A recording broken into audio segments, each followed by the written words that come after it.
Alors Stéphane, Yep. toi des good vibes, des bonnes nouvelles, des petits coups de cœur, des choses sympathiques. Euh, je- Oui, oui, parce que voilà, on a suffisamment de raisons d'être triste ou de s'embêter en ce moment. Donc j'avais envie de vous donner des bonnes nouvelles pour changer un petit peu, on va dire. Au début, je voulais faire les bonnes nouvelles de la semaine et puis il n'y en avait pas assez, alors je suis remonté sur le mois entier. Donc ça va être les bonnes nouvelles du mois d'avril. Waouh. Et Non, mais c'est allez, vrai que je vois pas de quoi tu parles, hein. moi non plus. Non, mais c'est vrai qu'en cette période de confinement, voilà, ça fait du bien aussi de voir un petit peu le bon côté des choses quand il y en a. Alors, première bonne nouvelle du moment, la nature, vous le savez, l'activité humaine est moindre, donc la pollution est moindre et donc fatalement, plutôt heureusement, la nature reprend ses droits petit à petit un peu partout dans le monde. Vous vous souvenez de ces images qu'on avait vues? Il y avait des cygnes à Venise, on a même vu des dauphins en Sardaigne, dans le port de Cagliari. Vous vous souvenez tous de ce couple de pandas qu'on avait vu enfin s'accoupler après des années de cohabitation où ils n'osaient pas parce qu'il y avait trop de visiteurs dans le zoo. Ils doivent être un peu pudiques, les pandas, il faut croire.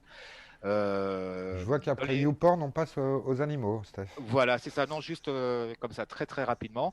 Non, voilà. Ce qui est intéressant, c'est ce qu'on a vu ces derniers temps. Alors, par exemple, en Thaïlande, sur les plages de Thaïlande, il y a alors c'est pas celle-là, ça vient après, mais Ah, du pardon. coup je vais parler de ça. Ce sont des rorquals qui ont été observés dans les calanques, dans les Bouches, au large des Bouches-du-Rhône en France. Le rorqual, c'est le deuxième plus grand animal du monde, hein. Il peut mesurer jusqu'à 20 mètres de long. Et il n'avait pas l'habitude de venir aussi proche des terres. Là, ils sont deux. C'est soit un couple, soit simplement des amis, on ne sait pas, qui se sont approchés très très près des terres. On voit les côtes, hein, derrière, sur les images. Et voilà, c'est juste assez extraordinaire de les voir là. Ils ont été filmés par je ne sais plus par qui. C'est écrit en bas de la vidéo. J'ai oublié son nom. Ulam 13. Voilà, Ulam 13, c'est eux. Et donc c'est intéressant de voir qu'effectivement, ils profitent de l'absence d'activité humaine et d'activité marine en l'occurrence pour s'approcher de nos côtes. Mais je reviens aux tortues de Thaïlande. Elles, c'est une espèce de tortue de mer, ce sont les tortues luttes. C'est une espèce de tortue de mer qui est une espèce menacée et qui revient. Il y a plusieurs nids qui ont été découverts sur les plages de Thaïlande et c'est une très bonne nouvelle pour la survie de cette espèce justement. On a, de retour en France, on a observé un requin, carrément un requin pèlerin en rade de Brest. Donc, je ne sais pas si vous êtes du côté de Brest, évitez d'aller vous baigner dans la rade, hein, on ne sait jamais en ce moment. Et puis, Excuse-moi, je crois que les rues de Paris sont aussi remplies de poulets en liberté aussi en ce moment, non? de poulets, je ne sais pas, des rats, oui, ça on le savait depuis longtemps, qui doivent sortir, non, mais qui du coup n'ont peut-être plus rien à bouffer, les pauvres. Mais ouais, oui, des poulets aussi, oui, ça dépend. Chaque samedi, en fait, il y a beaucoup de poulets Oui. qui font la loi. Ouais. Bref, où est-ce que je voulais en venir? Après les animaux, oui, non, voilà, je vais revenir sur la nature qui reprend ses doigts. Et moi, Ça doit. une nouvelle qui m'a vraiment fait plaisir, c'est la petite photo qu'on va voir. Ça a l'air de rien. Est-ce que vous savez quelle montagne on voit là derrière, au loin? Hollywood. Ouais! Non, pas du tout. Pas du tout, essayons. Non, eh ben, c'est l'Himalaya. Et pourquoi c'est extraordinaire, l'Himalaya? On le voit, cette photo a été prise En quelque part Italie, précisons-le, au hein. nord de l'Inde. C'est qu'il y a Alors, vraiment plus de non, pollution, il faut le savoir. non, non, mais voilà, mais c'est exactement ça. D'habitude, de cet endroit-là, dans le nord de l'Inde, on ne voit strictement rien. Il y a une telle pollution, il y a un tel brouillard pollué qu'on ne voit absolument pas au-delà de quelques kilomètres. Et là, maintenant, depuis que l'Inde est elle aussi confinée, hein, Oui, oui. c'est un peu partout dans le monde, eh bien, on voit voilà, le temps se libère finalement et on arrive à voir l'Himalaya et on le voit apparemment, d'après ce qu'on dit, jusqu'à 200 km au loin, ce qui est juste absolument extraordinaire. Donc, alors, je ne sais pas s'il y aura un monde d'après, mais en tout cas, on espère que ce genre de petites choses-là perdurera et qu'effectivement, on fera un tout petit peu plus attention à ce qui nous environne et à ce qui se passe autour de nous. Une Autre bonne autre nouvelle info, ouais. du jour, voilà, là on était dans la nature, là on va venir chez les amoureux. Allez, c'est une toute petite nouvelle, je vais passer très vite sur celle-là, mais elle m'a fait marrer. Vous savez que New York, effectivement, est elle aussi confinée depuis longtemps. Et le problème du confinement, c'est que beaucoup de gens qui avaient prévu de se marier se retrouvent un petit peu le bec dans l'eau. Ils peuvent pas se rendre à l'église, ils peuvent pas aller ou en mairie. Canard, un commentaire? Aucun Tu sur avais le prévu de se bec. marier? Aucun. Je refuse de faire un commentaire sur les becs. D'accord. Et donc voilà, juste le gouverneur de l'État de New York, eh ben, qu'est-ce qu'il a fait, Monsieur Andrew Cuomo, qu'est-ce qu'il a fait? Il a juste publié un décret qui autorise les couples à se marier en vidéoconférence, avec Zoom, Skype, etc., pour les gens qui ne sont pas ensemble. Il suffit d'avoir, un, évidemment, les deux mariés, deux, les témoins, et trois, Zoom. oui, Zoom, bien sûr, non, mais la personne qui prononce le Merde. mariage. Ah, tu vois. On est équipé pour les alliances, du coup. Oui, Pour les oui, échanges d'alliances, oui, ça, on n'a pas trouvé la solution encore. Mais voilà, il suffit que tout une le monde imprimante 3D à côté de toi pour les Vidéoconférence. Gabriel. pas bête, ça.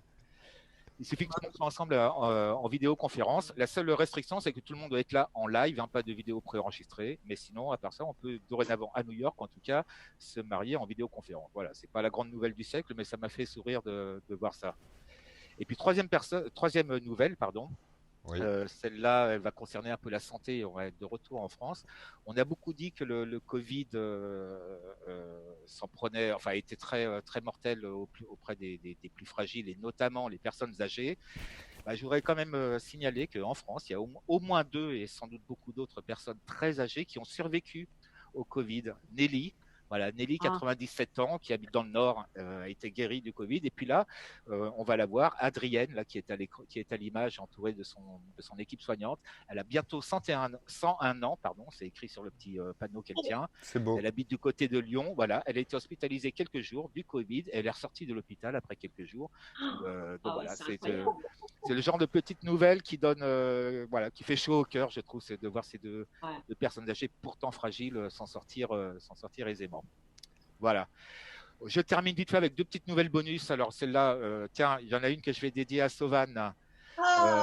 Sauvan, peut-être un défi pour toi pour une prochaine émission, pourquoi pas. Ou pas.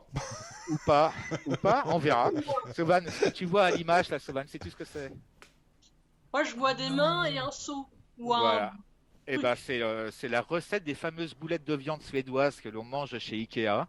Et que Ikea a enfin rendu public. Alors sa recette à eux, évidemment, parce que les boulettes suédoises, c'est pas que chez Ikea, ça fait longtemps que ça existe. Mais la recette made in Ikea, voilà, elle est enfin rendue publique et donc tout le monde peut en faire. Il suffit de suivre le petit mode d'emploi qu'on a vu, qui ressemble à un mode d'emploi de montage de meubles d'ailleurs. Les vis en moins, c'est ça, on vous le remet, oui.